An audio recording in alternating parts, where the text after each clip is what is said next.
Assalamu alaikum warahmatullahi wabarakatuh. Bismillahirrahmanirrahim. Alhamdulillahi rabbil alamin wa salatu wassalamu ala rasulillahi sallallahu alaihi wasallam. Ama baada. Baada ya kumshukuru Allah na kumtakia rehema na amani zifikie nabii wetu mtukufu, nabii wa umma, Nabii Muhammad sallallahu alaihi wasallam.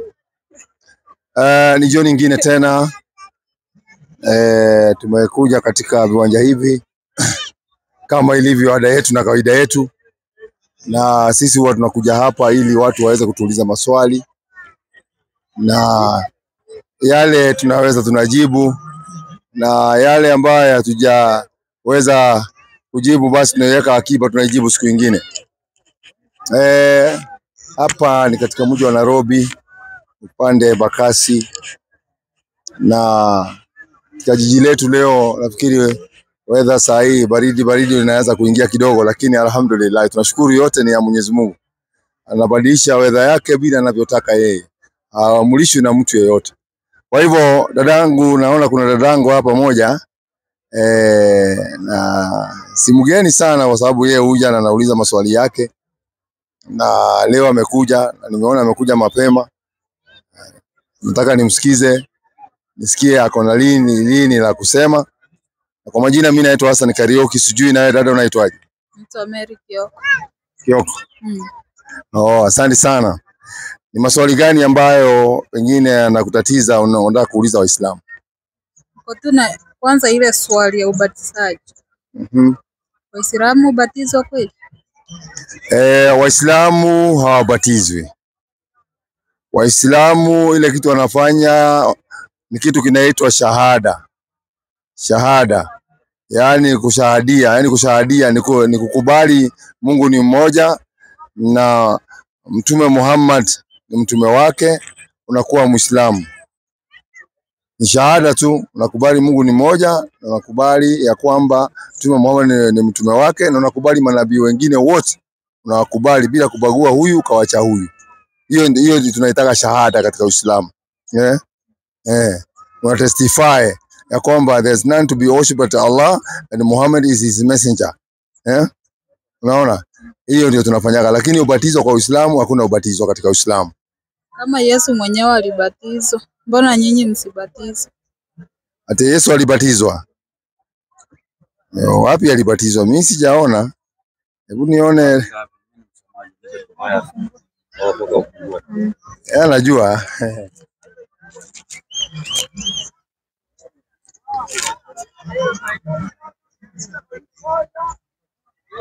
Somea Mathayo 3:13. Nao walipokwisha kwenda zao, wakati huo Yesu akaja kutoka Galilaya mpaka Yordani kwa Yohana ili abatizwe. Maisha.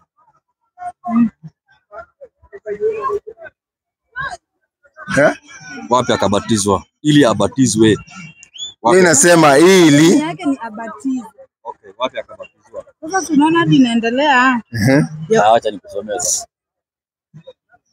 Inasema wakati huo Yesu akaja kutoka Galilaya mpaka Yordani kwa Yohana ili abatizwe. Lakini Yohana alitaka kumzuia akisema, mimi nahitaji kubatizwa na wewe, nao waja kwangu? Yesu akajibu akamwambia, kubali hivi sasa, kwa kuwa ndivyo itupasavyo kuitimiza. Sawa? Hivyo imeisha? Bado haijaisha. endelea. Na Yesu alipokwisha kubatizwa, mara akapanda kutoka majini, na tazama mbingu zikamfunukia. Akamwona Roho wa Mungu akishuka kama hua, akija juu yake, na tazama sauti kutoka mbinguni ikisema, huyu ni mwanangu mpendwa wangu, ninayependezwa naye. Naye Yesu alipomaliza kubatizwa. Sasa Yesu amebatizwa na nani? Na John. Sijui kama Biblia inagongana ama haigongani. Kiaje? Kwa sababu sijaiona mahali. Unajua uliniambia juzi Yesu na Yohana hakuna mahali walikutana. Kukutana. Hebu tuangalie. Tuangalie tu, hakuna shida. Tuangalie Mathayo 2:13. Mathayo 2 aya Kwa sababu kama Yesu alibatizwa na Yohana alikuwa ameshauawa na Herode. Sasa tutaangalia, tutaona tu. Tulia tu pole. Maandiko tusome tu. Na hao walipokwisha kwenda zao, tazama malaika wa Bwana ulimtokea Yusufu katika ndoto, akasema, ondoka mchukue mtoto na mama yake, ukimbilie Misri, ukae huko hata nikwambie, kwa maana Herode anataka kumtafuta mtoto amwangamize. Kumbe Akaondoka akamchukua mtoto na mama yake usiku, akaenda zake Misri, akakaa huko hata alipokufa Herode, litimie neno lililonenwa na Bwana kwa ujumbe wa nabii akisema, kutoka Misri nalimwita mwanangu. Hapa tunapata ya kwamba Yesu ametoroshwa mpaka Misri ndio asiuawe na Herode. Ni kweli? Ni kweli kabisa Mpaka Herode akufe. Haya, mpaka Herode akufe ndio atarudi wapi? Mpaka Herode atakapokufa si ndio Yesu atarudi Misri? Yohana 14:1. Sasa sikia maneno sasa. Ndio nakuuliza kwani ni sawa tu, hakuna kama unakuja kupinga. Haina shida, utapinga tu, wengi walipinga. Unless sasa wewe upinge Biblia, lakini sisi huwezi kutupinga. Tunapinga tuna maandiko. Sawa, haina shida. Tunaenda kwa Yohana, tumalize hii aya hajaelewa. Twende Yohana. Twende Yohana kwanza. Hata nimepewa aya. Ngoja kwanza, ufungua Yohana kwanza 14:1. Yohana 14:1.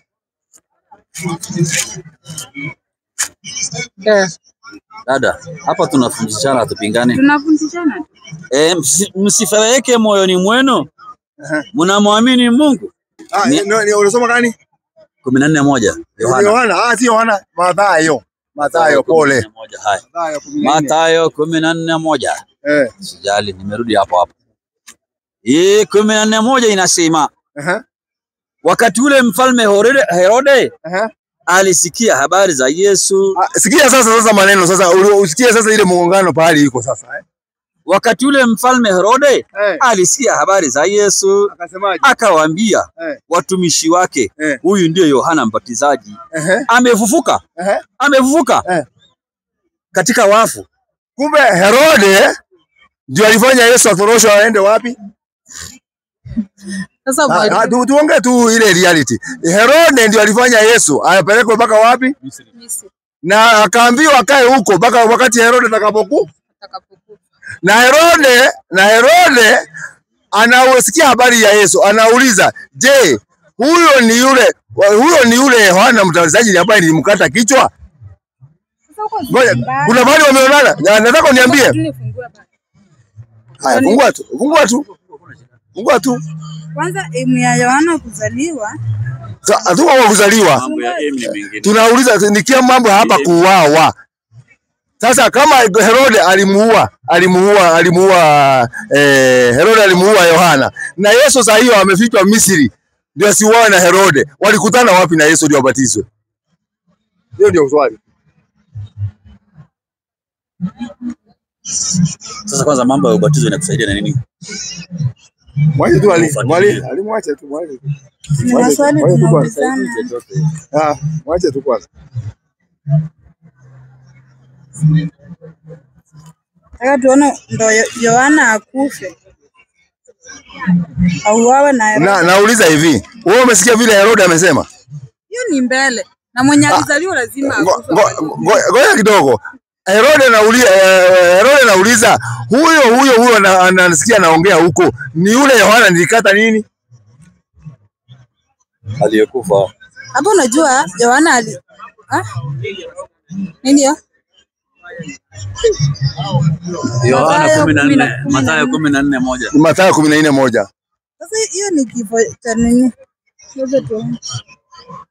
Kwa sababu huwezi kuulizia mambo ya mtu mwingine kama ni yeye na kama walikuwa pamoja.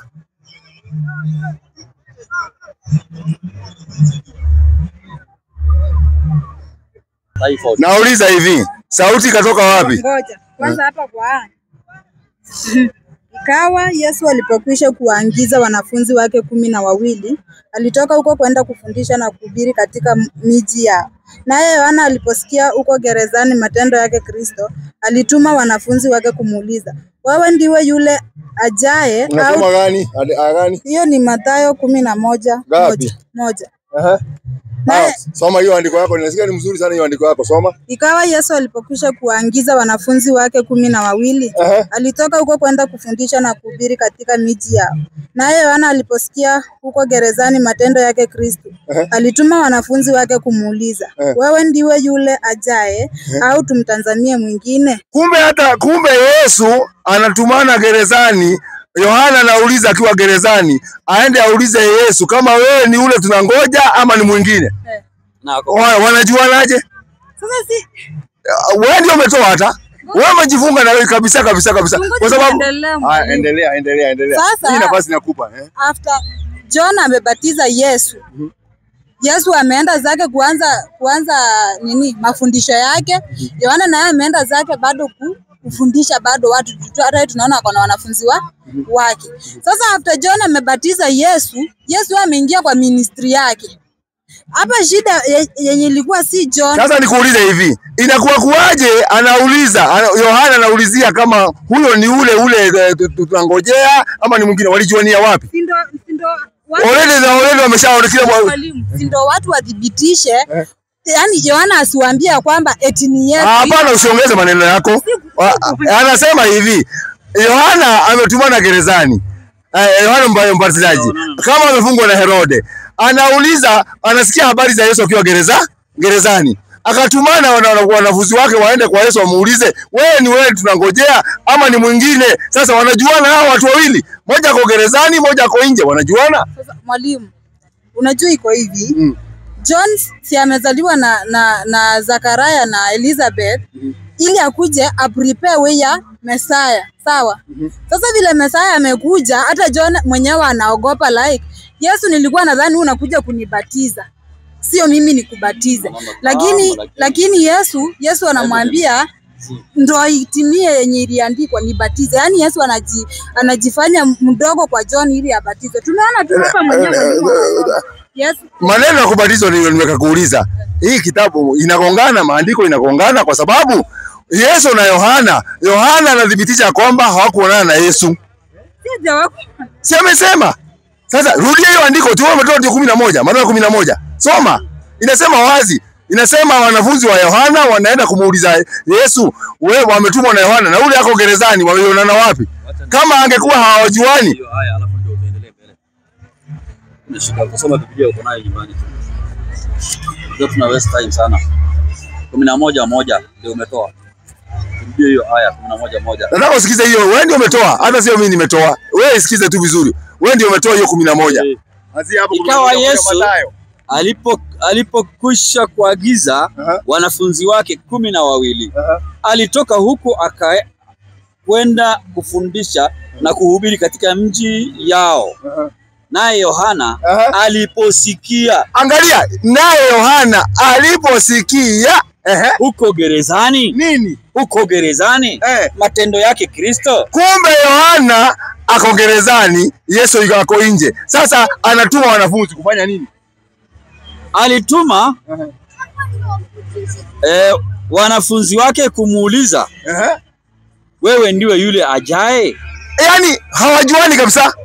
Anatuma watu waende wamuulize, wewe muulizeni yeye kama ni yule ajaye ama ni mwingine tunangoja. Tumtazamie mwingine. Sasa hapo wanajuana. Tuongee tu kweli, reality, uliye tu reality. Hapo wanajuana. Si eti ni nyinyi napinga. Lakini hapa tu ni maandiko inasema. Yohana kwanza wamekutana katika mto Jordan, anabatiza Yesu. Yes. Na hii inasema hawajaonana hata wajuani.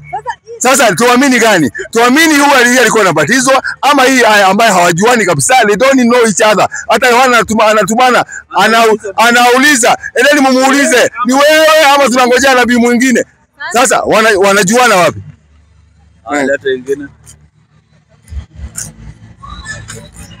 Nikikwambia Yesu na Yohana hawakuonana, kubali. Sababu maandiko ndio inasema hawajaonana. Hapa kwanza ukubatiza kubatiza. Kwani Alafu hata hiyo ya kubatiza bado kuna urongo ndani yake. Sauti ilitoka wapi? Sauti ilitoka wapi? si mbinguni eti. Sauti ya mbinguni ni ya nani? Ni ya Mungu. Hebu wewe, hiyo sauti ni ya nani? Ngoja wewe, ngoja wamalize ukuje. Ngoja wamalize. Ngoja wamalize. Usiamuke wewe, tulia tu, wewe tulia hapo. Utakuja. Hiyo sauti ni ya nani? Si ni ya Mungu. Ni ya Mungu. Hebu nimuulize Yesu kama sauti ya Mungu ni ya Mungu ama si ya Mungu. Wewe niulize Yesu kama hiyo sauti ni ya Mungu. Si unasema sauti ni ya Mungu? Si ni ya Mungu. Haya, 5:37 Yohana. Sauti ni ya Mungu. Nakwambia hapo kuna shida, mambo hiyo hakuna. Hii inasema hivi hakuna. Sasa inabaa ulize. Naye Baba aliyenipeleka amenishuhudia. Ndio. Sauti yake hamkuisikia wakati wowote. Kumbe sauti ya Mungu haijaisikia wakati wowote. Nani huyo anasema huyu ndiye mwanangu? Huyo ni Yohana anasema. Sauti ikatoka mbinguni. Hiyo sauti Yesu amekataa, amesema sauti ya Mungu haijasikizwa hata siku moja. Umesema hiyo ni maneno ya Yohana. Yohana ako kwa maji mto Jordan, sauti ikatoka mbinguni. Sauti umesema, na hiyo sauti unasema ni ya nani? Sauti inasema huyu ni mwanangu. Nani? Atuendagi hivyo. Nani? Atuendagi hivyo. Ama huo ametoa wapi mtoto ndo aseme eti huyu ni mwanangu mpendo wangu ninayependezwa naye? Mtoto wa Yohana mgani? Hiyo sauti ndio Yesu amekataa. Amesema Mungu, sauti ya Mungu haijasikika, hakuna haisikika na mtu yeyote. Sasa unapinga mpaka Yesu. Yesu anasema sauti ya Mungu hakuna mtu ameshai kuisikia hata siku moja. Na ni ya nani? Hiyo sauti hatujui ni ya nani. Ya Mungu namna gani, na haijasema ni ya Mungu, na Yesu amekataa. Sauti ni ya Mungu. Sasa wewe na Yesu nani anasema ukweli? Sasa mimi wewe na Yesu nani anaongea ukweli? Mimi najua hizo. Wewe unalazimisha hiyo ni ya Mungu. Hiyo sauti ilitoka mbinguni, ni ya pepo. Ndio hiyo Yesu anasema. Hebu mrudie mwalimu tena. Hebu rudie. 5:37. Sasa ukitaka kumpinga, wewe mpinge Yesu, hakuna shida. Unajua ili uwe mtu mzuri lazima upinge kwanza ndio at least uwe mtu mzuri. Sasa sauti inasema hivi. Sikiza hii, huyu ni Yesu anasema. Sauti ya Mungu inasikika ama haisikiki? Msikize Yesu. Unless umpinge automatically. Mpinga yeye. 5. Yohana 5:37. Naye Baba aliyenipeleka. Yesu anasema Mungu ambaye amenipeleka amenishuhudia. Mungu ndio shahidi. Sasa upinga Mungu sasa. Sauti ya Mungu hamkuisikia wakati wowote. Kumbe sauti ya Mungu, wala sura yake hamkuiona. Utapinga hiyo? Anapinga. Anakataa maandiko. Silikwambia mpaka unakataa. Kataa. Wewe hata kubali unataka. Hata bali unataka. Unajua kwa Mkristo lazima upinge Biblia. Sasa unapinga haya. Haya, hiyo maandiko wewe pinga tu.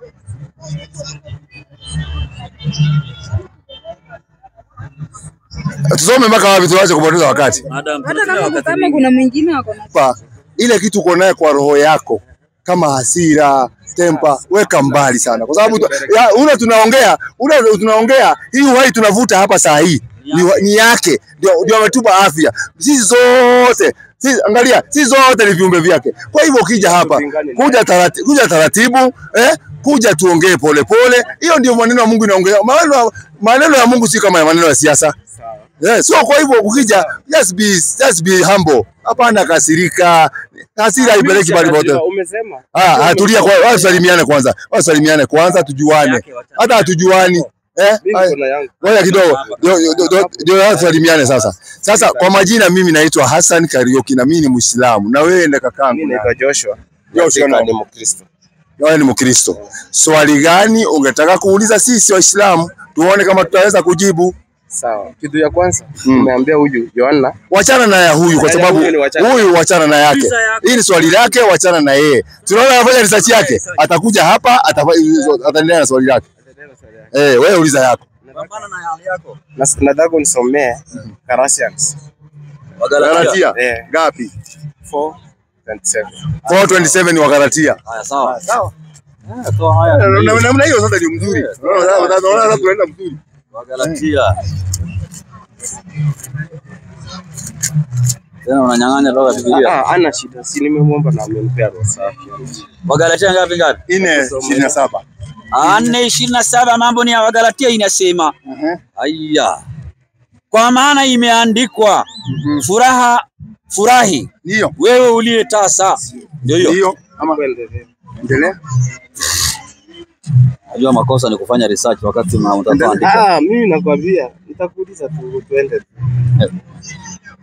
Endelea mwalimu. Kwa maana imeandikwa furahi wewe uliye tasa usiyezaa. Paza sauti uliye wewe usiye na utungu, maana watoto wake aliachwa pekee ni wengi kuliko wa huyu aliye na mume. Hii inaongea mambo ya watoto, wanawake. Sikiza, hiyo ni haya, mimi nimetoa haya. Na sasa nataka kukuuliza. Hapo inaongelea mwanamke, yani mke wa Abraham, si ndio? Yes. Inaongelea mke wa Abraham, Sara. Naam. Na hapo inaongelea Sara, yani Abraham alikuwa na Sara. Wakati alikuwa na Sara, Sara hakuwa na Sara. Na baadaye Mungu akamwahidi atampa mwana. Lakini before amwahidi, Abraham alikuwa anaona umri wake umeenda na hatapata mwana, akakuwa na mchakazi wake. Huyo mchakazi wake akazaa mwana. Huyo mwana ndio anaitwa Ismail, si ndio? Na ule wa ahadi anaitwa Isaac. Sasa kama kweli Ismail ndio generation yake ndio imeleta hii dini yenu, si ndio? Kutoka kwa Ismail hii generation yake. Na Alitulia, wacha ongee Ali. Umwache ongee kabisa mpaka amalize maneno. Umetokana na hapo. Kutoka generation ya Ismail ikakuja hivi mpaka Muhammad akatoka na hiyo generation. Na kutoka zaidi ya Isaac ikaenda hivi mpaka akatokea Yesu. Ili hii Qur'ani kwa kweli na hii dini yenye imetokana kulingana na Ismail ili kwa ya kweli. Nataka unipe aya kwa Biblia ama kwa Qur'ani. Waislamu watakuwa warithi wa ahadi za Abraham. Umenisikia vizuri? Nimekusikia vizuri. Nataka sasa unijibu. Kulingana na Qur'an ama na Biblia. Kwanza nitaanza na kitabu chako. Kwanza umesema Ismaili ndio alianzisha Uislamu. Generation yake ndio alianzisha Uislamu. Uislamu imeanza na Muhammad. Okay. Na hiyo nyingine ya Ukristo ilianzishwa na nani? Ni Yesu. Ni Yesu alianzisha. Okay. Kwa hiyo si Isaka alianzisha. Si Isaka alianzisha. Mimi nimesema yani nataka tuanzie pale mwanzo. Abraham alikuwa na mwanamke mmoja, Sarai. Wakati Sara alichelewa kuzaa, Ibrahim akamwingilia mchakazi wake. Si ndio? Alimuingilia kwa amri ya nani? Sasa mimi nakuuliza, sio nataka twende. Sasa nataka unijibu, ndio uniulize. Hiyo ni kuswali, sasa unaniuliza. Nikujibu. Alikuwa na mke wake anaitwa Sarai. Wakati aliona Sarai na umri imeenda, Sarai hajazaa, akaona atakufa bila mrithi wake. Okay. Akamwingilia Ajili ambaye ni mchakazi wake. Mchakazi wake huyo akazaa mwana ambaye ni Ismail. Baadaye huyo mchakazi, yani huyo sasa mtoto wa Ajili wakakosana na mrithi, wakafukuza, unaona? Wakati walifukuzwa, so Isaac ndiye atakuwa mrithi ya ahadi. So hii dini imetokana na Ismaili ikikucha hivyo. Na Isaac ikatokea Yesu, hiyo generation. Unajua hiyo ni generation moja, lakini kuna manabii wawili wametoka hapo. Mmoja ametoka kwa Ismail na mwingine ametoka kwa Isaac. Sasa nataka hadi hii dini yenu imetokana na Ismail ikuwe ya ukweli. Nataka mahali Abraham amesema Abraham amesema Ismail atakuwa mrithi wa ahadi zenye zake, kwa sababu mtoto wa ahadi na mtoto wa achi. Ngoja tulia. Swali yako umeshauliza. Kitabu cha tuende kitabu cha Mwanzo. Usiende. Mimi sina research. Lakini ukisema fasi lazima nisome. Soma 16:1 Mwanzo. Tuanze sasa kama operation ya hiyo swali lako. 16:1 Mwanzo inasema. Kwa sababu hapo umeweka magugu nyingi, lakini wacha tunaenda tu. Basi 16:1 Mwanzo. Umepata? Endelea tu. Endelea. Basi Sarai mkewe Abrahamu hakumzalia mwana. Ndio. Na alikuwa na mjakazi Misri jina lake Hagiri. Sarai akamwambia Abrahamu, basi sasa Bwana amenifunga tumbo. Nisizae. Muingilie mjakazi wangu. Labda nitapata uzao kwake yeye. Abrahamu akasikiliza sauti ya Sarai. Ndio. Sarai mkewe Abrahamu. Ndio. Akamtoa Hagiri Misri. Tulia kidogo kidogo. Soma Yesu 16:1 ulikuwa unasoma. So, ndio mwalimu. Inasema hivi, basi Sarai mkewe Abrahamu hakumzalia mwana, naye alikuwa na mjakazi Misri jina lake Hajiri.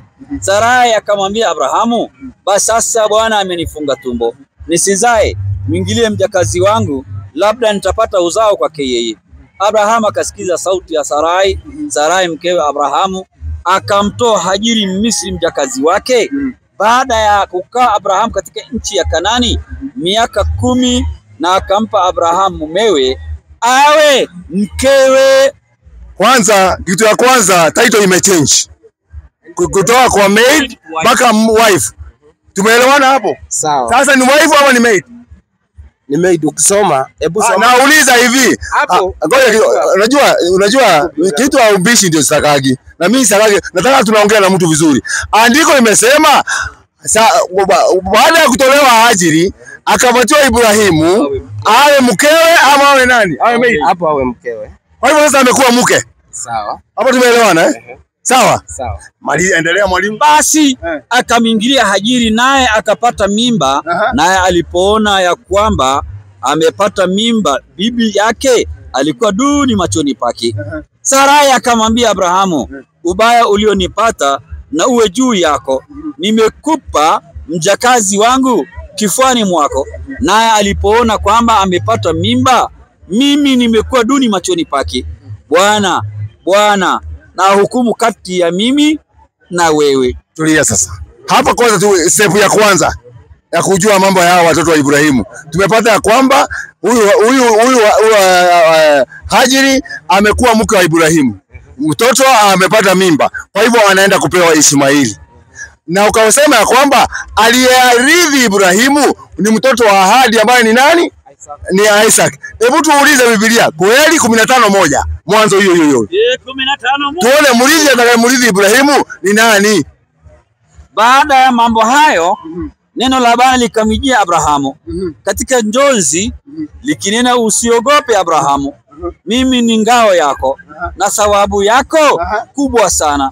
Abrahamu akasema, Bwana Mungu, utanipa nini?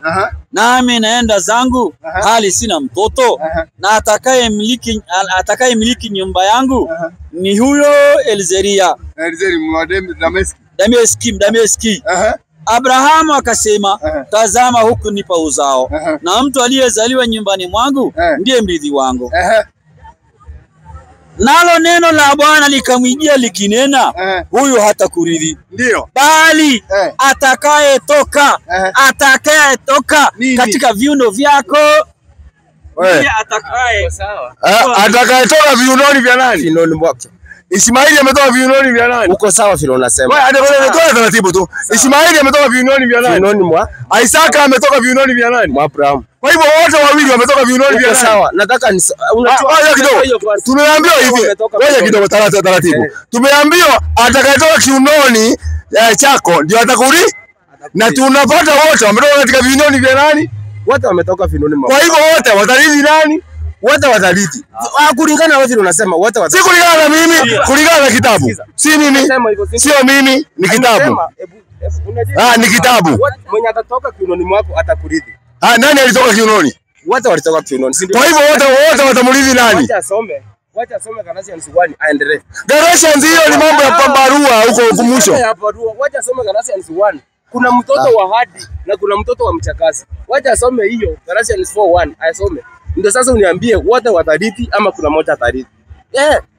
Kwa sababu hatimaye walikosana na mchakazi akafukuzwa. Kumaanisha kama alifukuzwa huyo mwingine hawezi rithi. Kwa maneno yako wewe. Si maneno ya Mungu. Si maneno ya. Wacha asome hiyo Galatians. Ngoja kidogo. Kabla tujaenda huko. Kabla tujaenda huko. Huyo Ishmaeli ni mtoto wa halali wa Ibrahimu. Ni halali kabisa. Hapo tumeelewana. Tuko sawa. Sasa hapo tuko sawa. Hii nyingine yako unaongeza ni yako. Sawa. Haya. Soma ile unataka. Soma hiyo Galatians. Ndani. 1 aendelee. Sawa. Lakini nasema ya kuwa mrithi wakati wote awapo mtoto hana tofauti na mtumwa. Endelea. Ingawa ni bwana wa yote, bali yu chini ya mawakili na watunzaji hata wakati uliokwisha kuamriwa na Baba. Imeisha. Imeisha. Mimi nataka unitolee tu andiko moja tu inasema Ishmaeli hakurithi. Unitolee tu andiko tu uniambie hapa Mungu anasema huwa hawezi akarithi. Au hata kuja kwa dini kwa sababu ulisema huyu Ishmaeli ndio alianzisha dini ya Uislamu na ile njia nyingine ya Isaka ndio alianzisha Ukristo. Tunakuja huko. Hiyo tutakuja huko bado.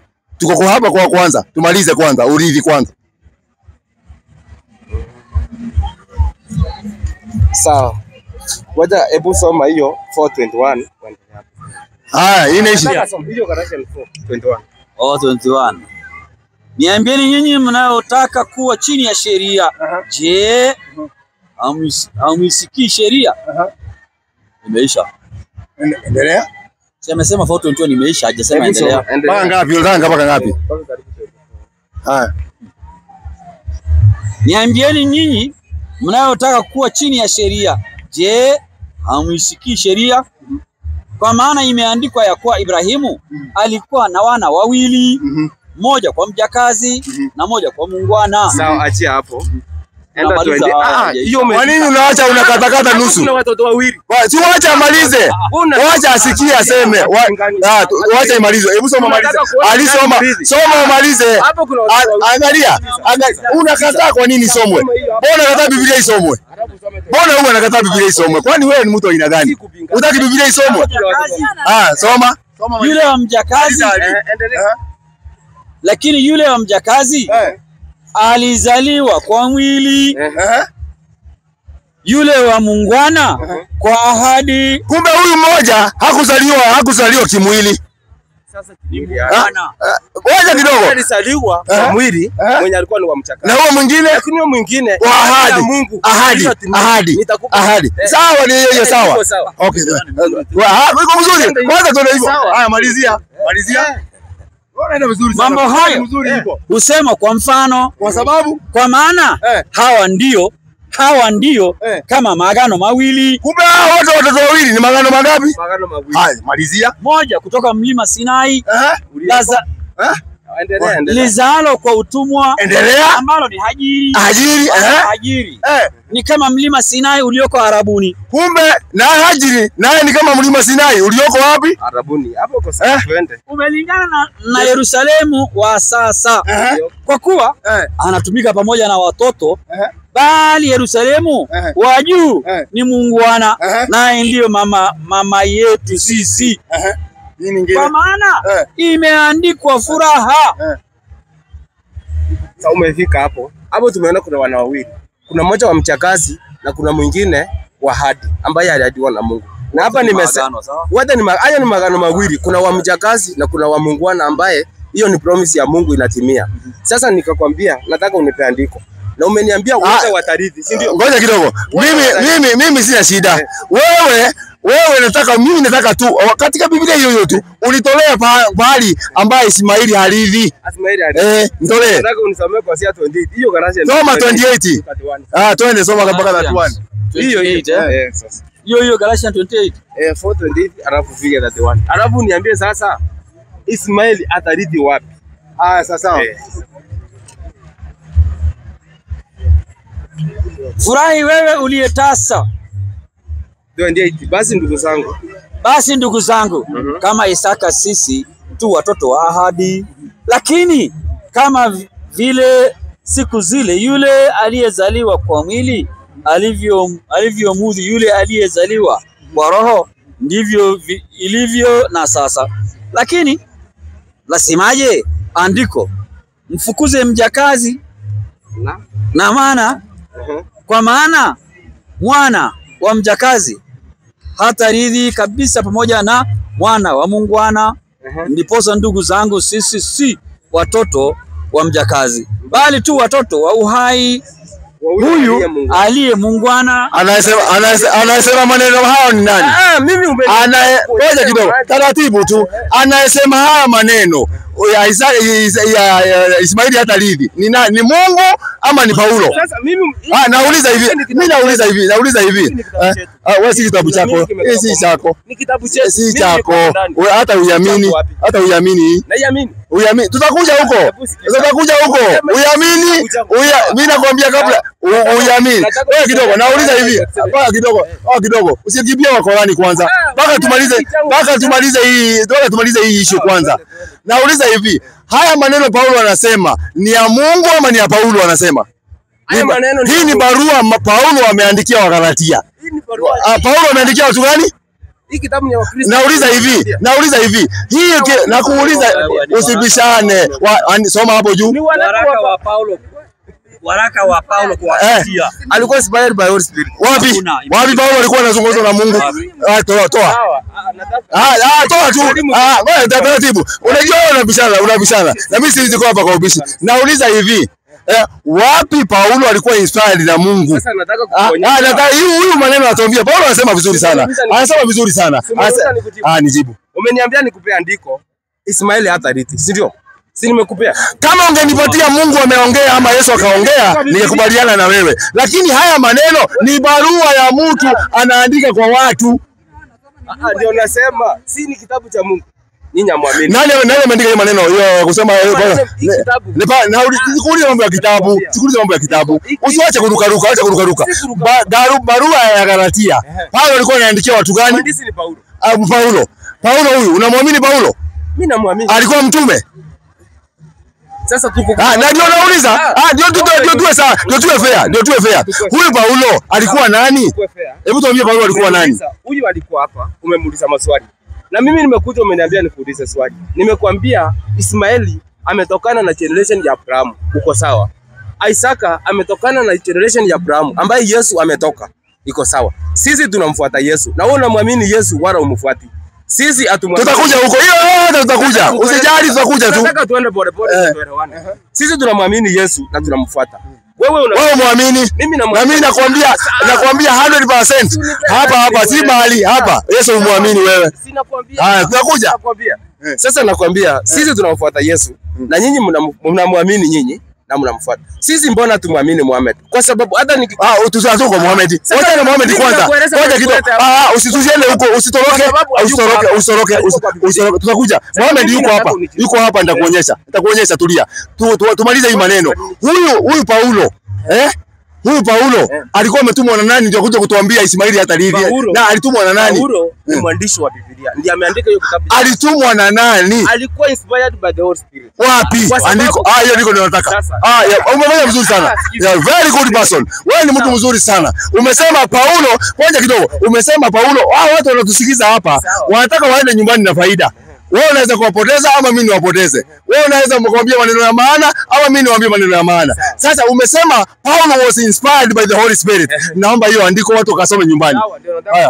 Nitoe kwa kitabu. Sikiza, sina kujibu. Toa kwa kitabu. Nataka kukuuliza. Usinijibu. Nataka unijibu na kitabu. Nataka kukuambia. Ndio nataka kukuambia. Je, Waislamu waachana na mambo ya Uislamu. Sina kujibu. Kwani ni vita? Kwani ni vita? Kwani umekuja vita?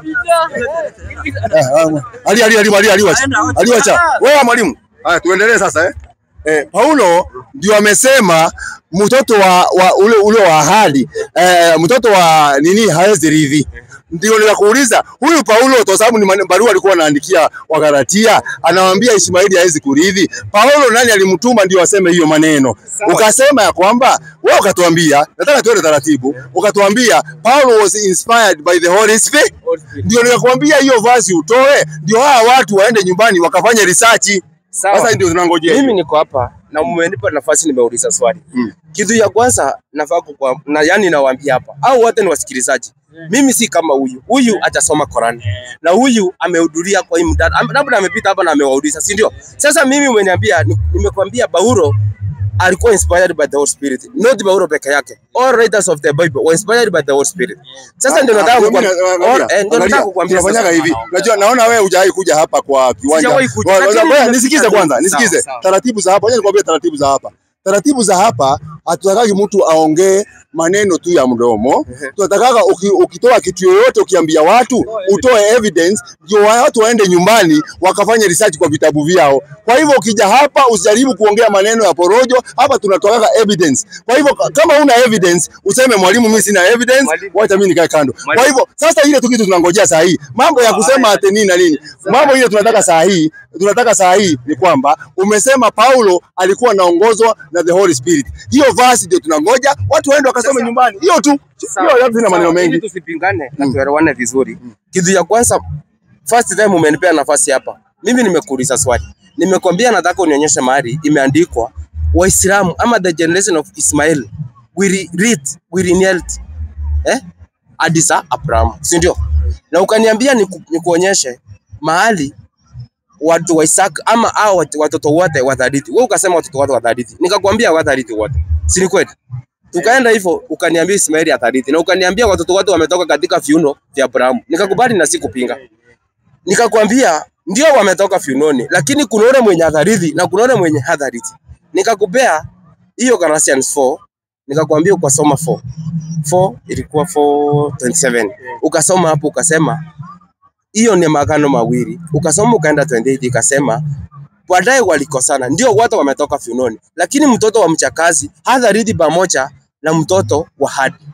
Ukaniambia huyo mwingine ni wa hadi na huyo mwingine ni wa mwili. So huyo mwingine baada ya kukosana mtoto wa hadi na mtoto wa mwili, mtoto wa mwili ambaye ni wa mchakazi alifukuzwa. Kumaanisha kufukuzwa hatarithi hadi Abraham. Ila mwenye aliyebaki ambaye ni Isaka, ambaye ndiye mtoto wa hadi, Abrahamu aliahidiwa na Mungu, huyo ndiye atakuwa mrithi. Na nimekupea hiyo hadi. Hiyo hapo. Ngoja kidogo. Sawa ndugu yangu. Kwanza kitu ya kwanza, nataka kupotosha watu hapa. Tunataka watu wakitoka hapa waende nyumbani.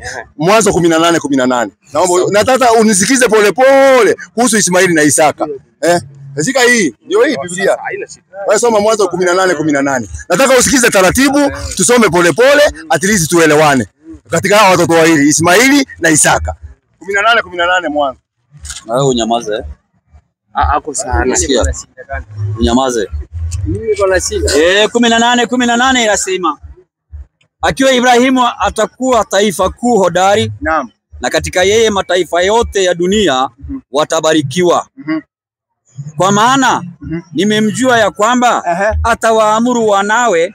Ibrahimu ataamuru wanawe na nyumba yake baada yake waishike njia ya Bwana. Kumbe Ismaili na Isaka watakuwa na njia ngapi? Njia moja tuende. Njia ni nini? Njia ni nini hiyo? Njia. Kumaanisha njia, unajua kwa njia ni Kiswahili na pia ni Kiarabu. Hiyo ni dini. Ni dini. Kwa kumbe Ismaili na Isaka kwa mujibu wa Mwanzo 18:18 Ibrahimu ataamurisha wanae waishike njia ya Bwana. Kwa hivyo Ismaili na Isaka watakuwa wa dini ngapi? Ni dini moja. Dini ngapi? Ni dini moja. Tumeelewana mpaka hapo? Tuko sawa. Jamani tunaelewana? Tunaelewana? Haya. Hiyo dini ambayo walishika Ismaili na Isaka ni dini gani? Kulingana na wewe ni Islam. Si mimi. Sio mimi. Unajua mimi sijaongea. Hata mimi sijaongea. Nimekuuliza wewe. Kulingana na mimi. Nasema ni Ukristo basi. Ni Ukristo. Haya, nitolee wapi Ismaili Isaka ama Ismaili alikuwa Mkristo? Sasa na utanijibu swali langu la kwanza ndio tuende mbele. Gani tena? Usinipeleke mbele. Gani tena? Nilikuuliza swali nilikuja hapa mara ya kwanza. Wakati uliniita hapa. Nilikwambia nataka unionyeshe mahali Ismaili atarithi hadi sasa. Analithi Ismaili. Wapi? 17:20. Gani? Mwanzo. Atalithi. Tena anabarikiwa zaidi. Na mimi ngoja kidogo, kidogo 17:20 Mwanzo. Sikiza. Na kwa habari ya Ismaili nimekusikia, nimembariki. Huyo ni Mungu anasema nimembariki. Nitamzidishia nami nitamuongeza sana. Nitambariki Ismaili nami nitamuongezea sana. Ndio naona kizazi cha Ismaili ndio kimeshika mafuta duniani. Atazama sasa hivi. Kimeshika huko mafuta yote ndio wanauza duniani. Atazaa watoto 12. Unaona sasa? Tulia sasa. Huyu ndio ameambiwa mtoto mmoja ndio amesemekana amebarikiwa. Huyu mwingine Isaka, wapi alibarikiwa? Sasa ndio nataka Ndio wewe draw. endelea na hiyo 21. Somo hiyo 21 hiyo yenye umesoma. Baba mimi yote ndio. Tusome tena nini wapi? Tumefika hapo Ismail. Mimi Sasa nataka asome mbele. Nikiongea nitasambaratisha hii mtu. Wewe nani? Usimfukuze. Hii ni amani. Toka. Sio yenye umesema 17. Umesema 17:20. Wacha asome 21. Bali agano langu nitalifanya imara kwa Isaka ambaye Sara atakuzalia majira kama haya mwaka ujao. Mungu akaacha tuachie hapo. Wacha andamalize. Mungu akaacha kusema naye akapanda kutoka kwa Ibrahimu. Nikaishia hapo. Umeishia hapo Hiyo ya kwanza, hiyo 20 anamwambia habari ya Ismail, si ndio? Hapo Isaka hajasaliwa. Si ndio? Isaka hajasaliwa. Ndiye anamwambia nitakubariki na nitakusidisia, si ndio? Isaka hajasaliwa. Lakini agano lake lilikuwa imara. Isaka atasaliwa. Si ndio? Isaka atasaliwa na atakuwa mrithi kamili. Hakuna bali imeandikwa hivyo. Unajua wewe unaongeza vitu. Shida yako wewe. Ndio naona. Ngoja kidogo. Hata shinda tukizunguka kwa kitu moja hivi. Ngoja kidogo. Mimi nasema hivi. Nisikize sasa. Wewe nataka utoe ushahidi kama wangu. Mimi naamini ya kwamba Ibrahimu mwenyewe alikuwa ni Muislamu na niko na ushahidi na watoto wake wote walikuwa ni Waislamu. Yohana 22:78. Soma. Nataka na wewe nitolee, mimi nataka nitoe ushahidi na wewe pia nitolee ushahidi. Utoe ushahidi watu wakasome. 22:78. 22:78 inasema. Inasemaje? Nasema hivi. Na ipigane dini ya Mwenyezi Mungu. Ndio. Kama inavyostahili kupiganiwa. Ndio. Yeye amekuchagua ni umma ulio bora. Ndio. Wala hakuweka juu yenu mambo mazito katika dini. Nayo dini hii ya Kiislamu ni mila ya baba yenu Ibrahimu. Ndio. Yeye Mwenyezi Mungu. Mwenyezi Mungu mwenyewe alikuiteni Waislamu. Kumbe aliyetuita Waislamu ni Mwenyezi Mungu na Ibrahimu. Nani? Tafadhali dini ya Mwenyezi Mungu kama inavyostahili kupiganiwa. Yeye amekuchagueni muwe umma ulio bora wala hakuweka juu yenu mambo mazito katika dini. Nayo dini hii ni mila ya baba yenu Ibrahimu. Ndio. Yeye Mwenyezi Mungu alikuiteni Waislamu tangu hata vitabu ya zamani huko. Kwa Qur'ani hii pia mumeitwa jina hili. Kwa mujibu wa Qur'ani tunaambiwa Ibrahimu alikuwa Muislamu na Mungu ndiye alituita Waislamu. Tunaendelea aya mwisho 42:13. Jamani mimi natoa ushahidi wangu na mimi nataka vile mimi naenda na yeye atoe ushahidi wake. Tuelewane, hivyo ndio mzuri. Sasa sawa. Amekupeni sheria ya dini ile. Muhammad anaambiwa tumekupa sheria ya dini ile aliyomuhusia Nuhu. Kumbe hii dini ya Muhammad ndio ilikuwa ni dini ya Nuhu.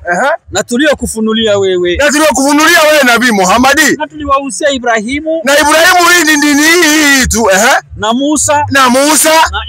Na Isa. Kwamba simamisheni dini wala msifarikiane kwayo. Kwa hivyo kwa mujibu wa Qur'ani tunaona manabii hao wote walikuwa Waislamu. Sasa funga Qur'ani. Sasa the ball is on kwako sasa. Sasa tuambie Ibrahimu alikuwa dini gani? Watoto wake walikuwa dini gani? Tuwe fair. Kwa maandiko kama vile nimetoa. Mimi nitatoa maandiko. Toa tu. Kwa Qur'ani nitatoa aya moja na kwa Biblia nitatoa aya moja. Haiko hapa. Tunataka utoe hapa. Mimi nataka ngoja kidogo. Jameni. Mimi nimetoa kwa Qur'ani. Hata sikugusa Biblia. Nimetoa maandiko inasema hawa manabii wote walikuwa Waislamu. Na wewe tutolee hapa Ibrahimu na watoto wake walikuwa dini gani? Soma 3:27 Biblia. 3:27 soma. 3:27 Galatians alafu Galatians mpaka 29. Alafu nitatoa moja kwa Qur'ani kwa sababu ni vitabu. Sasa kwa Qur'ani ndio inakusaidia. Kama ungekuwa kanisa sasa nakuuliza hivi, kama ungekuwa kanisani saa hii, wafuasi wako wakuulize ungesema wacha nikimbia kwa Waislamu nikachukua Qur'ani nikuja nikujibu naye. Hapana, tunataka zibifea. Sababu wewe Qur'ani hiyo itataja Waislamu ama itataja Wakristo. Ndio nataka uthibitisho. Ngoja kidogo. Qur'ani haitakusaidia. Ngoja kidogo. Wewe unatumia Wakristo. Hapo ndio unaona mimi nasema kama ni ubishi maji ni kubishi. Kutajwa hata Ibilisi anatajwa kila pahali. Ibilisi hata anatajwa hapa. Inawataja kwa njia gani? Ibilisi ametajwa kwa njia mbaya. Atataja kwanza mzuri. Sasa tafanya hivi. Ngoja kidogo taratibu. Unaamini kitabu yako? Mimi naiamini. Kama unaiamini, tutolee maandiko, acha maneno ya Qur'ani. Qur'ani weka kando kabisa huko. Tutolee. Si mimi naamini hii. Si unaamini hii? Tufundishe na hii. Tufundishe na hii. Sasa ndio hiyo sasa. Tufundishe na hii. Haya, walikuwa dini gani? Jamani sikizeni, tunaambiwa dini ya Ibrahimu na watoto wake. Haya. Watu waambiwe. 3:27 ndio endelee. Sama mlokole amekorogeka mbaya sana. Maana nyinyi nyote mliobatizwa katika Kristo mmevaa Kristo. Yaani tunavaa kama shati Endelee. Mmevaa Kristo. Endelee. Hapana Myahudi Wala Myunani. wala Myunani. Endelee. Hapana mtumwa wala huru. Hapana mtu mume wala mtu mke. Maana nyinyi nyote mmekuwa mmoja katika Kristo Yesu. Endelea. Na kama nyinyi ni wa Kristo basi umekuwa uzao wa Ibrahimu na urithi sawa sawa na ahadi. Alafu Wapi dini hapo? Wapi dini? Kuonyeshe. Dini iko wapi? Walikuwa dini gani? Wapi? Iko dini gani? Kwani Ukristo ni nini? Kristo ni nini? Kristo ni nini kwanza? Ndio nakwambia. No, neno taratibu tu. Kwani wa Kristo imetokana na Kristo? Kwani Kristo ni nani? Kristo ni nani? Kristo ndio tunamfuata. Kristo ni wa Kristo. Ngoja kidogo. Kristo ni nani? Maana ya neno Kristo ni nini? Maana yake nini? No, maana yake nini? Wewe umeniambia unajua mwalimu. Ndio nimekuambia. Sikuja wewe unajua wewe my friend. Ndio ukasema hivi. Wewe umesema Kristo, sawa? Kristo ni nini? Kristo ni Yesu ambaye tunamfuata. Maana hiyo neno Kristo ni nini? Sasa unaniuliza maana. Wewe umesema Uislamu. Kwani hujui Biblia? Sasa Samueli wa pili. Usitamke, wacha kuchemuka. Hebu sikiza. Imesema Wakristo wewe kuna andiko umetoa, ngoja kidogo. Kuna andiko umetoa kwa Biblia ikasema Ukristo ni dini. Ndio nataka imesema ni dini. Ndio nataka kukuonyesha. Unasema mwalimu. Nitolee hiyo. Fanya hivi. Ndio watu wanataka kusikiza. Naomba nitolee hiyo andiko inasema hivi. Inasema Ukristo ni dini. Ndio nataka. Nitolee. Sawa. Unasema Kristo. Imetaja tu Kristo, lakini haikusema ni dini. Haikusema ni dini. Wewe ndio unaongeza. Sikiza. Maana nyinyi nyote mmebatizwa katika Kristo. Enda hapo mwisho. Mtu amebatizwa ni Mkristo. Mtu yote amesilimishwa na kuchukua shahada ni Muislamu. Sawa? Na kama nyinyi nyote mmebatizwa katika Kristo, mmemfaa Kristo. Hapana Myunani hapana Myahudi wala Myunani. Hapana mtumwa wala hakuna mtumwa wala huru. Hapana mtu mume wala mtu mke. Maana nyinyi nyote mmekuwa mmoja katika Kristo Yesu. Na kama nyinyi ni wa Kristo basi mmekuwa uzao wa Ibrahimu na warithi sawa sawa na ahadi. Unaona? Wapi dini? Wewe ni Mkristo. Wapi dini? Wapi dini? Wapi dini? Ukiona Mkristo haijasema dini. Ndio nakwambia ukiona nauliza hivi. Uislamu umetajwa. Uislamu umetajwa kabisa, imesema kabisa ni dini. Yaani umekusomea. Sasa mimi nataka hivi, nitolee usiwote mimi in a very humble way. Kwa sababu nimeona wewe umekuja kubishana. Ngoja kidogo. Wewe umekuja kubishana. Imekuwa ni ubishi. Sasa fanya hivi. Ngoja kidogo. Ngoja kidogo. Hebu shika. Hakuna mali nimekosea. Nimekosea nitaenda kwa sababu hapa hakuna. Nauliza hivi. Wapi Ukristo ni dini? Wapi imeandikwa ni dini? Wapi imeandikwa ni dini? Kitu ya kwanza, iko andiko unayo ama una? Sikiza kwanza nikwambie. Hapa tuko hapa kuulizana Ukristo ni dini. Kwani wewe unasema ni Mkristo? Mimi ni Mkristo. Wapi imeandikwa ni dini? Ukristo ni dini? Wapi imeandikwa? Nataka kuona Ukristo ni dini. Andika. Toa, ndio hiyo. Haya, wacha na Qurani hii unasomaga hii. Angalia huyu anakataa. Yaani anakataa kabisa. Anasema tuone wa Qurani. Qurani ndio inasema Ukristo ni dini. Wewe ni kusumbua. Wacha kwa swali lingine. Sina dini na wewe. Njomba, mimi ndio nilikuita. Mimi ndio nimekuita. Namna gani bwana? Kumbe kitabu yako haina? Hakuna shida. Kumbe kitabu yako haina hiyo kitu. Huyu ametoka hapo. Wacha niende nyingine. Tulia. Waya tuongee na watu ambao wako na akili timamu vizuri. Unajua wengine nikitoa maandiko mengine hapo watatoroka. Sasa kutoa Sitaki. Anasema Ukristo ni dini, lakini kwa Biblia anasema hakuna. Anasema kwa Biblia haina. Sasa ndio unaona amechamka. Haya. Tulia sasa. Unaitwa nani kaka? Naitwa Edwin. Edwin. Asante sana. Nataka usikie sasa vile watu ambao wanafanyaga debate sawa sawa. Usikie vile wanaulizana maswali, na usikie vile tunapelekana. Ujifunze kwa huyu. Usikize wewe, tulia. Unajua usiongee sana. Kulingana na mimi Unajua nataka tuendelee. Unajua ni mtu ananisumbua hapa. Hawezi nyamaza. Sasa nataka aende huko. Aende huko bwana. Nataka tujibu. Usije ukuje na swali lako. Kama ni swali la mtu mwingine, ngoja kidogo. Nisikize tafadhali tuelewane. Tuende taratibu. Kama ni swali lako umekuja naye, kuja na lako. Ile limetoka la mtu mwingine, wachana naye. Wewe lete lako lile umekuja naye limekuleta hapa. Hiyo ndio tuweza, kwa sababu huyu tumekaa naye masaa mingi sana. Imagine kutoka saa ile tulianzia hapa. Ni fujo. Mimi vile nimefika, nimepata mkiendelea dini, mkasema Uislamu inatacha dini, na mimi hiyo ndio nimefikia. Na nataka nithibitishe pia Biblia inatacha dini. Sawa, hiyo ni sawa. Hiyo ni sawa. Kama umetaja dini ni sawa. Wewe ali ukiona neno dini basi mambo hiyo safi. Mwambie yule anataka some. Kulingana na mimi na pia kulingana na Qur'ani, maana najua Qur'ani inasema. Wachana na Qur'ani kwanza. Kwa sababu hapo ndio tumetumbuania na wewe. Nyinyi nyote mkiuliza swali mnakimbia kwa Qur'ani. Hata ukikuwa kanisani, kwa mfano ukikuwa kanisani, mshirika wako moja akakuuliza, "Je, Ukristo kuna habari imeandikwa ni dini?" Ungemwambia mshirika wako mmoja nikatafuta Qur'ani ya Waislamu. Nitamjibu na Biblia. Basi mjibu na Biblia basi. Biblia inasema dini kwa neno lingine la dini ni njia.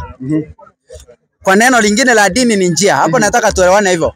Kwa hivyo nikitaka kujua Biblia inatacha njia, na njia ya ukweli ni gani, naenda katika kitabu cha Yohana 14:6. Mimi ndimi njia na kweli.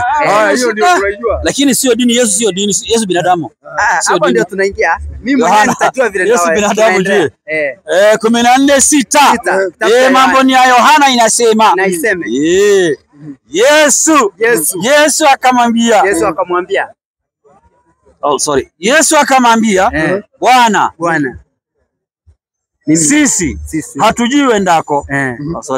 Yesu akamwambia, mimi ndimi njia na kweli na uzima. Mtu haji kwa Baba ila kwa njia ya mimi. Hiyo kwa njia iliyo nani? Mimi. Sasa kama Yesu ni njia, kwa hivyo Yesu ni dini, na wanaomfuata huyu Yesu ni nani? Tuende kile kifungu mlikuwa mnasoma sasa.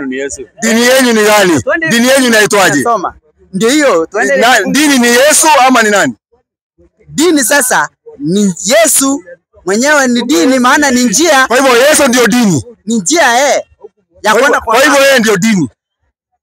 Kwa hivyo dini yenu dini yako ni Yesu. Ni Yesu ambaye ni Mkristo. Nikimfuata naitwa Mkristo. Yesu anasema wanaomfuata ni Wakristo. Ngoja kidogo. Tulia. Wacha ukimbia hivyo. Wacha ukimbia kama Mungu. Na ngoja kidogo. Tunasema Yesu akimfuata unafanya nini? Ukimfuata unafanya nini? Sasa wanaomfuata hii njia, wanaofuata hii njia ambao ni Kristo, wanaitwa Wakristo. Na sasa kama ni Wakristo, Biblia ile ikasema, ile kifungo mlisoma kwamba wamekuwa uzao wa Ibrahimu. Kwa hivyo Ibrahimu ni nani? Yesu alisema tumekuwa uzao wa Ibrahimu, kumaanisha Ibrahimu mwenyewe ni Mkristo. Wapi Ibrahimu alikuwa Mkristo? Si tumekuwa uzao wake. Wapi imesema Ibrahimu ni Mkristo? Biblia Ibrahimu. Naona Ibrahimu ni Mkristo. Toa tu. Kitu chote ni clear. Kitu kidogo tu, hata hakuna hii. Wagalatia imekuja miaka hiyo, ni barua ya Paulo imekuja kitambo. Soma tu. 19. Mambo ya Wagalatia 3:19. Leta hiyo Wagalatia. Anzia 27 na hiyo moja kwenda kwingine. Leo mnakimbilia Wagalatia tu. Iko sawa. Hiyo ndio tunawanyorosha. Wagalatia 3:19. Anzia 27. Wagalatia 3:27. Tukiteremka. Haya. Maana nyinyi nyote mliobatizwa, sisi wote tuliobatizwa katika Kristo, katika sasa hii njia ambayo ni Kristo, Wewe usiongeze njia hapa kwa Ndio hiyo njia. Usiongeze. Okay, tuende. Haijawekwa njia. Usiweke kitu ambayo hakuna. Usiweke kitu ambayo hakuna. Wewe ufuata ile kitabu imeandikwa, usiongeze mambo yako. Maana nyinyi nyote mliobatizwa katika Kristo mumevaa Kristo. Mvaa huyu Kristo. Ni uniform inaendelea kusema hapana Myunani, Hapana sasa Myunani, wala Myahudi, wala Myahudi, hapana mtumwa, hata hakuna mtumwa, wala huru, wala huru, hapana mtu mume, hakuna wala mtu mke, wala mke. maana nyinyi nyote, usiweke Uislamu hapa, nyinyi nyote mumekuwa mmoja, mmekuwa sasa mmoja katika Kristo, katika huyu Kristo Yesu. Na kama nyinyi, na kama sasa kwanza unauliza kama ni Mkristo, na kama sisi vile nakuuliza, mimi na kama nyinyi, mimi na kama nyinyi mimi ni wa Kristo, ni wa Kristo, basi mumekuwa uzao wa Ibrahimu. Sasa tuko usawa pamoja na Ibrahimu, na urithi sawa sawa na ahadi. Sasa na urithi sawa sawa na ahadi. Sasa tulisema Tulia koja kwanza. Kwa hivyo wewe unarithi kwa Ibrahimu. Sawa? Ndivyo unasema Paulo amesema hivyo. Nimuulize Yesu, je, Yesu huyu amerithi kwako? Amerithi kwako ama unatudanganya? Huyu ni Paulo, alikuja miaka 14 baada ya Yesu kuondoka. Sasa nimuulize mwalimu mwenyewe, wewe kama uko ama huyuko? 15, 24 Mathayo. 15. Wewe nione kama uko. Wewe nione kama uko. Hata usianzie hapo mwalimu, usianzie hapo. Luka 19:10. Anzia hapo. 19:10. Wewe Yesu anakuweka nje, shauri. Ngoja uone. Unajua kama Paulo anakuja kudanganya bure tu, anakuambia ati wewe uko urithi. Hakuna hapo uyuko. 19:4. Ina 10. 19:4 Luka. 19:4. Haya Luka. Wewe tuone kama Yesu atakuweka karibu yake. Inasema hivi. Akatangulia mbio. 19:10 kitabu cha Luka. 19:10. Oh 10 sorry. Kwa kuwa mwana wa Adamu alikuja kutafuta na kuokoa kilichopotea. Statement ya kwanza Yesu anasema yeye mwana wa Adamu ni Yesu. Anasema mwana wa Adamu alikuja na kutafuta na kuokoa kilichofanya nini? Hicho kilichopotea ni gani? 14, 15, 24 Mathayo. Anajibu Yesu, wewe uko hapo. Wewe uko hapo. 15 John 3:16. 25 inasema. Inasemaje? 15:24. 24 inasema. Akajibu akasema. Sasa swali anajibu mwalimu direct. Akasema sikutumwa ila kwa kondoo waliopotea wa nyumba ya Israeli. Wewe si ya Kenya? Wewe mwalimu si ya Kenya? Hakuna mkisi hapa. Nyumba ya Israeli. Huyu uko. Yesu amekutupa nje. You are out. No, ngoja kidogo, nauliza hivi. Yesu anasema unless useme Yesu ni mrongo, utuambie Yesu alikuwa anadanganya. Yesu amesema categorically, akasema I was not sent but only to the lost sheep of the house of Israel. Are you an Israelite? Sasa are you an Israelite? I'm asking you first. Kabla tujaenda mbele. Kwa hivyo kama wewe si Mwisraeli, wewe uko hapo ndani? Nani? Wewe. Niko ndani kwa sababu uko ndani wewe ni Mwisraeli. Sikia nikujibu niko ndani kwa nini? Kwa sababu ile kifungu kilisema Ibrahimu kati ya Paulo.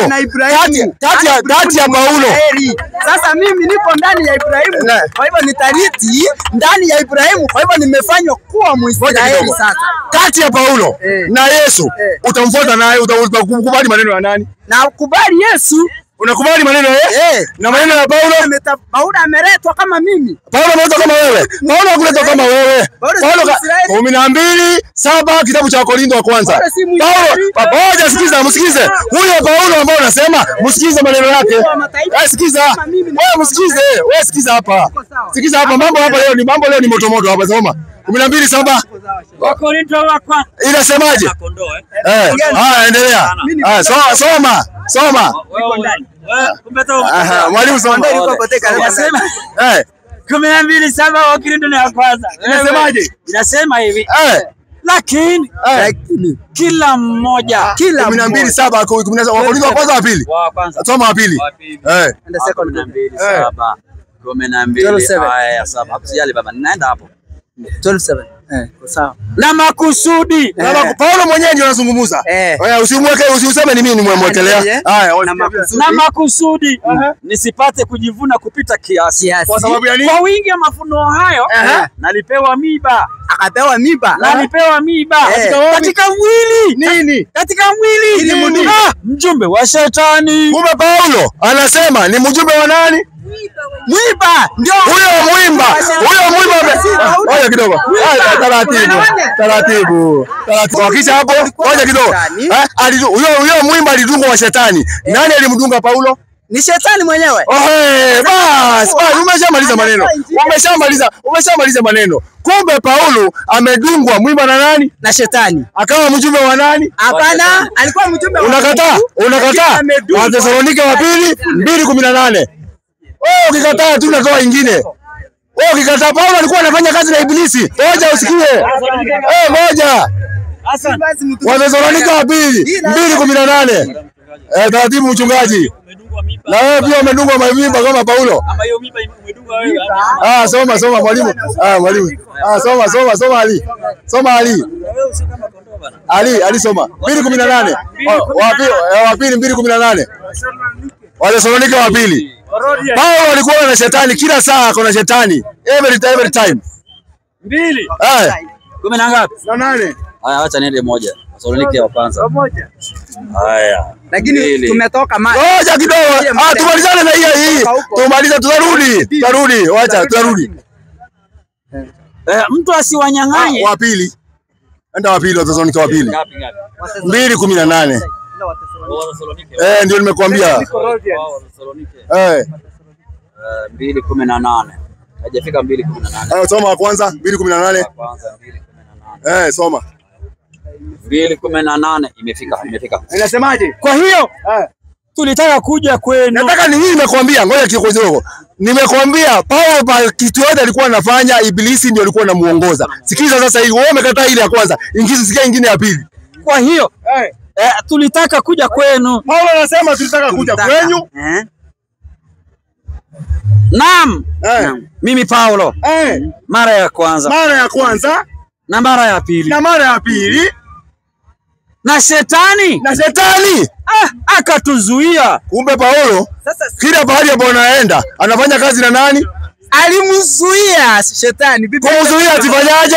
Asiende, maana alikuwa anachukua uchungu. Kumbe yeye anatoa order kutoka kwa nani? Hapana. Ati hapana. Rudia andiko mwalimu. Let us be very fair. Hata wewe usifikiri, wewe tulia. Rudia andiko tena. Tungeanzia 17. Mwalimu, soma tu hapo tu kwanza. Mwalimu, soma. Kwa hiyo tulitaka kuja kwenu. Paulo alikuwa anataka kwenda pahali, Naam. Mimi Paulo. Mara ya kwanza anataka kuja. Mara ya pili. Na shetani akatuzuia. Kumbe huyu alikuwa anatoa authority kwa nani? Hapana. Sasa atatoa aje na amemzuia? Si angemruhusu aende basi. Shetani angemruhusu aende basi. Kumbe ibilisi alikuwa anamzuia nani? Amemzuia asifikishe ile ujumbe. Alimzuia, alikuwa Timotheo wa kwanza 1:23. Wacha nimalizie ya shetani. Tulia. Mimi unajua watu ukikataa hivi vitu zimeandikwa. Wewe hata kujaribu kuzipoteza. Soma 1:23. Timotheo. tunamalizia hapo Timotheo wa kwanza. Moja ngapi? 22. Inasema hivi. Katika hao wamo Himenayo. Sikiza sasa. Ngoja kidogo. Katika hayo Paulo ndiye anasema katika hao iko Himenayo. na Himenao. Katika hao mimi ndio nasoma bana. Ndio hiyo. Sasa usinifuatilie suri bili. Usio kama wale wa polisi kelele. Naweza soma kitu ya uongo. Katika hao wamo Himenayo na Skanda ambao nimempa shetani. Kwanza hao wanafunzi wawili Paulo amempatia nani? Amewapa shetani. Kumbe walimu wao. Nimempa shetani watu hawa ili wafundishwe. Wafanyaje? wasimtukane Mungu. Kumbe Paulo anapeana wanafunzi wake wa shetani waende wafundishwe wasimtukane nani? Mungu. Shetani anaweza kuzuia kufundisha mtu asimtukane Mungu. Sasa swali langu ni ndio swali nauliza. Hapa unajua maana ya nini aliwapea? Wewe ni maana ya nini? Tuambie ni maana ya walienda kinyume na hiyo ni yako. Tutolee hiyo. Toa hiyo unasema. Hiyo maneno unasema kama unaongea ukweli, toa hiyo maneno unaongezea. Toa. Wacha kudanganya watu na vitabu. Hii vitabu unavaa ukisoma hapa ukija kusoma usome ukweli, watu waende na faida. Lakini usiongeze maneno yako ya urongo. Hapa si kule mnadanganyaga watu. Hapa ni uongee ukweli na utoane evidence. Paulo kazi yake yote lazima ibilisi akuwe hapo. Mara mbili akaambiwa kaa asiende. Ibilisi ndio anamuongoza, anamwambia usiende pahali fulani. Na anakusikia. Na ndio naona anasema hata na ndio naona huyo Paulo ndio alisema tena Paulo kichwa chake si mzuri. Wazimu. Wakati wa kwanza 11:17. Kichwa chake si mzuri. Wakorintho wa kwanza 11. Ama wapili ama ni ngapi? Hata tuangalie. 10. Lakini katika kuagiza haya si wasifu ya kwamba sio huko. Sio huko wapili. Wapili. Sikiza Paulo wako haiko sawa. Anatakana pelekwa pale nyingine. 11. 12 17. 11:17. Naye baba inasema 12 11:17. Ndio niko nayo. Nenalo Paulo anasema silileni agizo la Bwana. Kwanza Paulo maneno anayonena anasema mimi siongei maneno ya Mungu. Sasa hiyo kataa. Ni nenalo silileni agizo la Bwana. Endelea. Bali kama kwa upumbavu tu. Kumbe wanaongea mambo ya kipumbavu. Katika ujasiri huu wa kujisifu. Kumbe Paulo kazi yake ni kujisifu. Hakuna nabii anajisifu. Sijaiona nabii wote waliotumwa na Mungu wanajisifu, lakini wao wanajisifu. Endelea. Kwa kujisifu. Kwa sababu wengi wanajisifu. Anaona watu wengi wakijisifu na yeye anafanyaje? Kwa jinsi ya mwili mimi nami najisifu. Endelea. Nyinyi kwa kuwa mna akili mnachukuliana kiwazimu.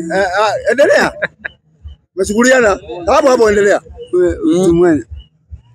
Mkichukuliana na wajinga kwa furaha. Endelea. Maana mwachukuliana na mtu akiwatia utumwani, akiwameza, akiwateka nyara,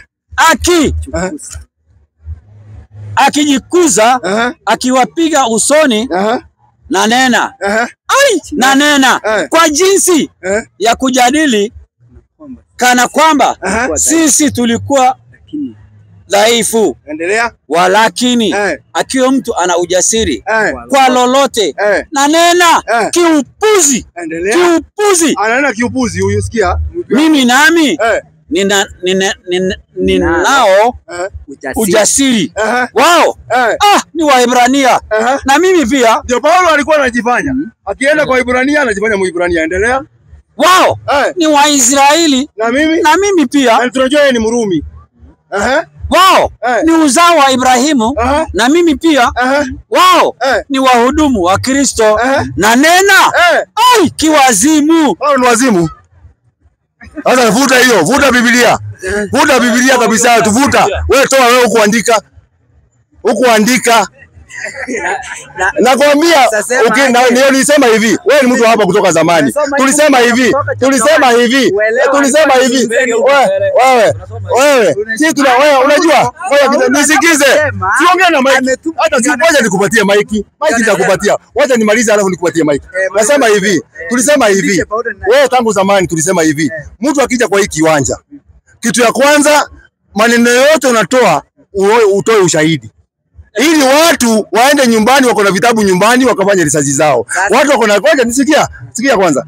Watu wako na simu pia, anaweza kupanda kufanya research. Kwa hivyo ukija hapa udanganye watu, utakuwa umewapoteza, na mimi nikija hapa nidanganye watu, nitakuwa nimewapoteza. Kwa hivyo tukija hapa, kitu yote unaongea, toa kwa vitabu. Na uwe mkweli, na usiongeze mambo katika maandiko ya vitabu za Mungu. Hiyo nasema. Sawa, tumeelewana hapo. Hiyo nasema hivi. Kwa hivyo hiyo tumeelewana hiyo. Kama hii umesoma hii ni kitu kimeanzia 17.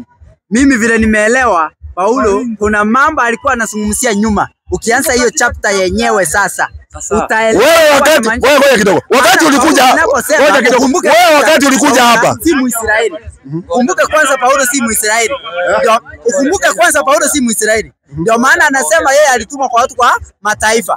Na hao ndio anasema Waibrania amewatacha hapo. Waisraeli na akafika mpaka kwa wenye wanachisifu wao ni usawa wa Ibrahimu. Wao ni wenye wanamwamini Kristo. Wao ni nini? So na yeye pia anasema nami lazima nijifanye kama nyinyi. Maana kuna jisifu. Very good. Umekubali.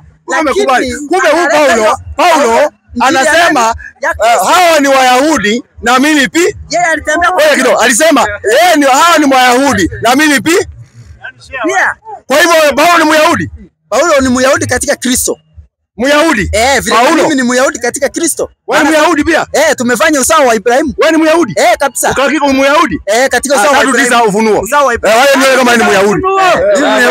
Mimi ni Myahudi. Wewe ni Myahudi. Ukifuata Paulo it is your own risk. Ukifuata Paulo wewe ni wazimu. Namfuata Yesu usawa wa Ibrahimu. 3:9. Mambo ya ufunuo. Huyu anasema ni Myahudi. Hebu tuone Myahudi Mwafrika. Pasipoti yako imeandikwa Israel. Tazama. Tazama.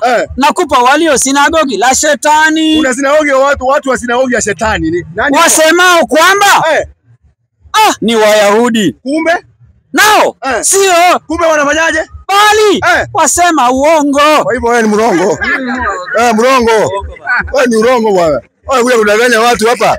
Unadanganya watu hapa, hii watu wote wameacha kazi zao unakuja kuwadanganya kwa kiwanja. Ongea kitu ambaye ni ya sense. Twende kwa maswali sasa. Una swali? Uliza swali. Niulize sasa swali. Swali moja peke yake. Baada swali moja peke yake. Moja, uliza moja. Uliza moja. Hata mbili. Uliza moja. Ama mimi nikuulize. Ukitaka nikuuliza pia naweza kuuliza. Ukitaka nikuuliza niweza kuuliza. Si lazima uniulize. Hata mimi naweza kuuliza wewe moja. Niulize wewe moja. Nilikuwa nataka uliza. Hawezi kuuliza swali. Yangu huwezi jibu. Utauliza. Utauliza yako. Mbona unachemka mapema na wakati bado? Kama Yesu, tunajua Yesu ametumwa katika nyumba ya Israeli, si ndio? Nataka tuelewane hapa vizuri. Sasa tunafundishana. Naposoma Qur'ani inatacha, kwa maana sisi sitaki nitache Biblia, maana Biblia hakuna mahali inatacha Qur'ani. Na hakuna Biblia inatacha Muhammad. Sasa nataka unadanganya. Inatacha Waislamu, sio ni ukweli. Sasa nataka tuingie katika Qur'ani ambayo inatacha sasa Kristo na inatacha tena Biblia. Maana Qur'ani inapepa hizo zote mbili. Sasa kama Qur'ani inatacha Kristo na inatacha Wakristo pia. Waliojiita ndio inatacha wale waliojiita. Inatacha Wakristo. Mpaka anasema waliotangulia mbele yetu ni Wakristo, watu wa Injili. Sasa tumesema hivi, ukiongea unatoa nadhani. Sasa swali langu linakuja, je, Yesu huyu aliyetumwa kwa nyumba ya Israeli, ambao sasa mimi mmesema si Muisraeli nimejiondoa, atakujia, maana tunaamini anakujia Waisraeli. Sasa yeye tunajua atawachukua mbinguni, na Muhammad akikujia Waislamu na yeye anawachukua wapi? Kwanza swali la kwanza ni swali la kwanza. La pili. Ngoja kwanza. Umeniuliza la kwanza, umeniuliza la kwanza. Wewe umesema Yesu akija anakuja kuchukua Waisraeli. Na Muhammad anakija anakuja kuchukua nini? Na Muhammad hakuji, maana yeye alikufa, kwa hivyo anangoja kufufuliwa. Kwani Musa hakukufa? Musa alikufa. Alizikwa wapi? Katika mlima wa Pisga. Ibrahim alikufa? Ibrahim alikufa. Alizikwa wapi? Alizikwa bado. Wapi? Chini. Katika shamba na wewe ukikufa na Muhammad naye amezikwa wapi? Chini. Na wewe ukikufa unazikwa wapi? Chini. Umfuata nani huko chini? Sina siku anarudi mafumbini manitoka. Bali nani huko? Bali Ibrahimu na nani wako. Kwa hivyo wewe ukikufa upande mabao upande wapi? Niende. Unalazima uende wapi? Chini. Ufuate akina nani? Akina wasema. Wasema mwali. Basi mambo sawa. Sasa fuata hiyo. Sinajua huyu mmoja mwenye anakuja ni Yesu sasa. Ngoja kidogo. Kwanza Yesu kuja kwake tumeambiwa sisi kama Waislamu. Yesu atakuja kweli, atarudi na iko katika maneno ya mtume. Leta hiyo naomba Qur'ani hapo tusome.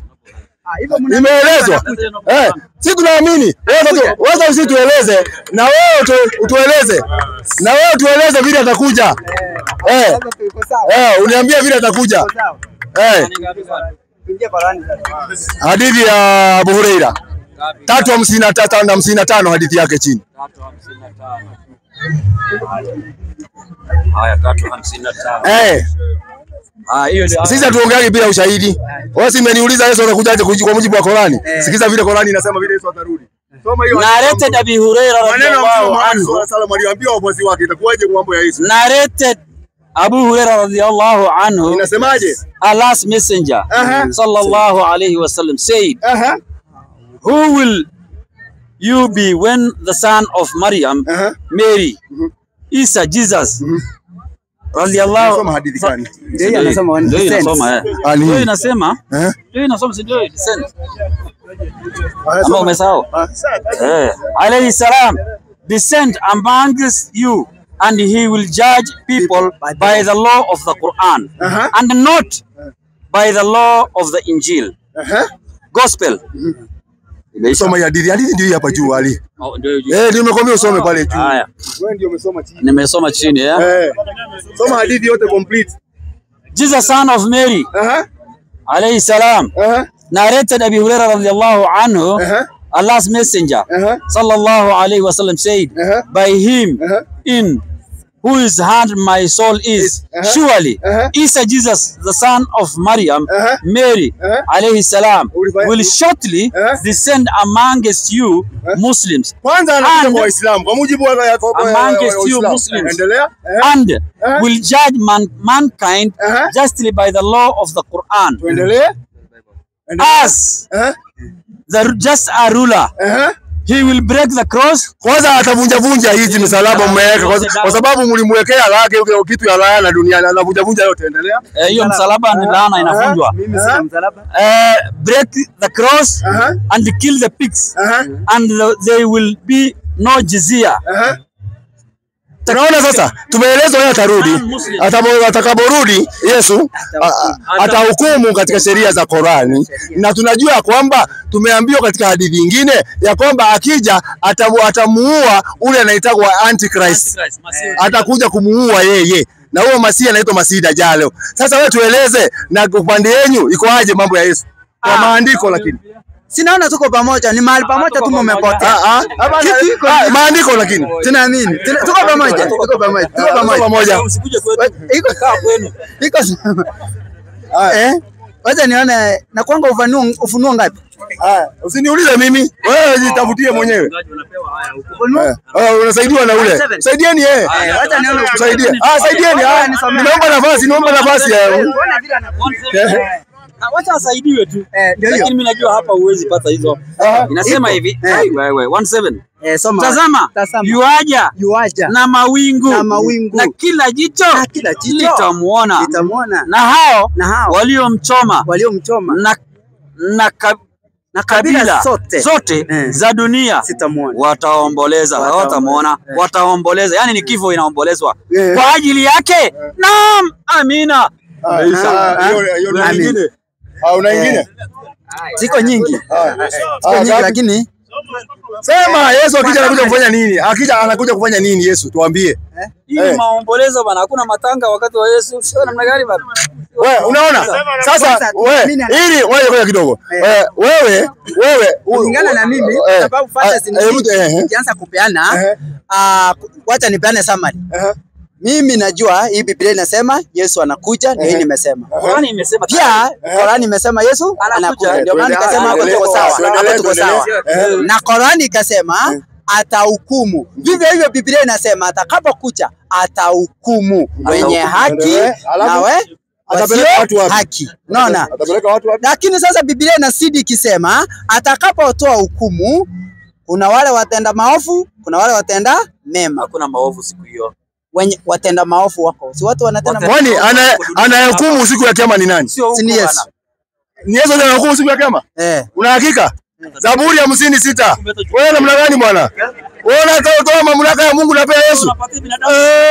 56. Zaburi. Wewe 56 angalia nabii mahukumu nini? 56 Zaburi. Hiyo hukumu ni ya Mungu. 56 inasema na mbingu zitatangaza haki. Na mbingu zitatangaza haki. Kwa maana Mungu ndiye aliye hakimu. Hakimu ni nani? Ni Mungu. Na mbona unasema ni Yesu? Yesu ni Mungu. Tunadanganya kwa nini? Yesu ni Mungu. Hata Yesu ni Mungu tena. Angalieni huyu mtu tena. Mtoto wa Mungu si ni Mungu. Wewe Ali. Soma andiko la mwisho. Ngoja kidogo. Tena amekuwa tena Yesu ni Mungu tena. Mtumishi hata nikuulize. Wewe ni shehe, si ndio? Wewe ni binadamu. Mtoto wako ni binadamu ama ni si binadamu? Ni binadamu. Ni binadamu kama mimi. Mtoto wa Mungu si Mungu. Hawezi kuwa Mungu. Hawezi. Aje kwa nini? Namuuliza Yesu.